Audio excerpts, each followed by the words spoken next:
licenciado. Entrando en este tema del costo justo de los productos, el presidente de la República, Nicolás Maduro Moros, desde hace unos meses ha hecho mucho hincapié precisamente en la Superintendencia Nacional de Precios Justos. ¿Cómo evalúa Consecomercio esta ley de precios justos? ¿Evalúan quizás una acción legal a esta ley?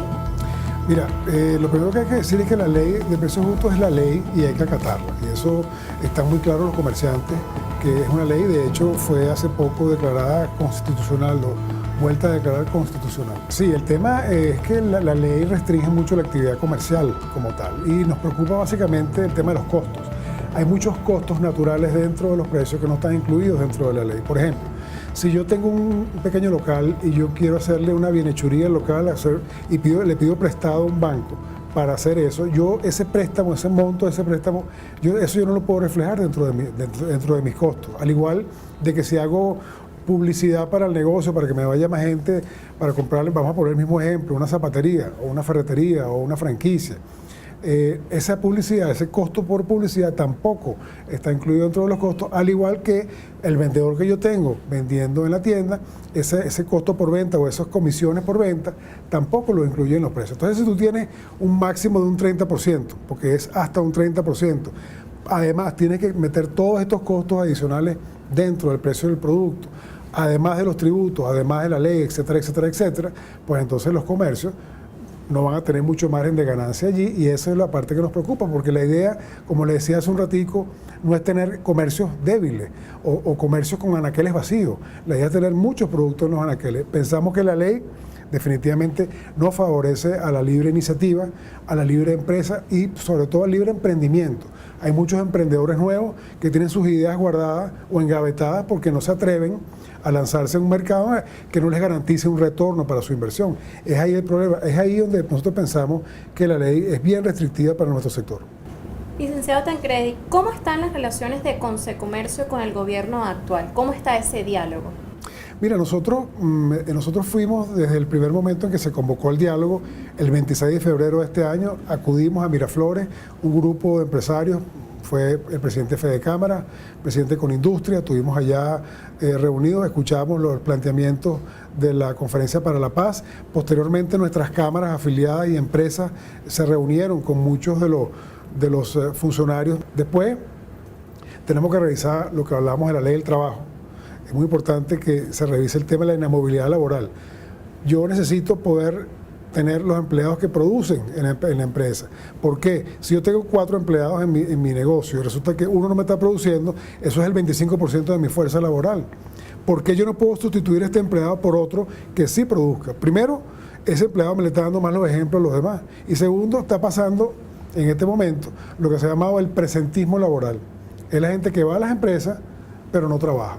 Asiste al trabajo, pero no trabaja. Entonces, eso es mal ejemplo para los trabajadores y le quita productividad a mi negocio, le quita productividad a mi empresa. Nuestra propuesta es garantizar estabilidad numérica. Yo garantizo que voy a tener mis mismos 4 empleados, pero permíteme que yo escoja quiénes van a ser para que haga más productivo el negocio. Entonces, todos estos factores están afectando negativamente el comercio. Parte de esto son nuestras propuestas. Ya la hemos hecho directamente al Gobierno Nacional.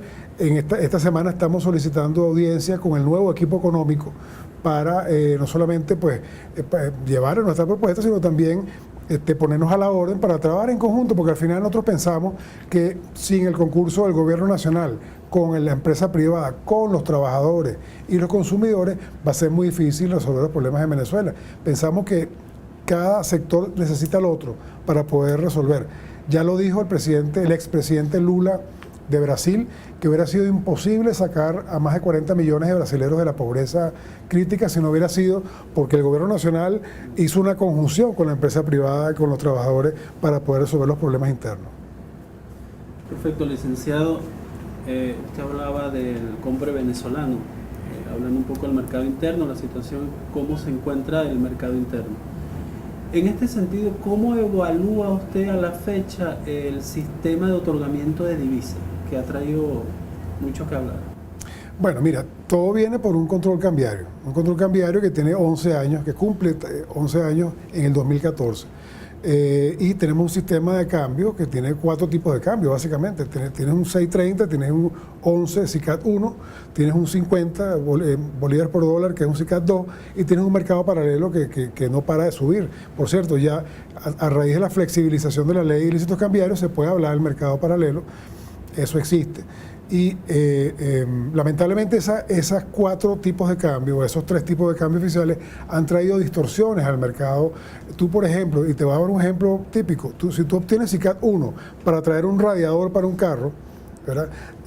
Y lo pones ese radiador en un precio X en tu tienda, a lo mejor la próxima vez que tienes que importarlo, no obtienes el SICAD 1, sino tienes que traerlo con otro tipo de cambio, pero ese radiador no va a poder tener el mismo precio. Entonces va a tener el mismo producto, pero con 2 precios diferentes en una tienda.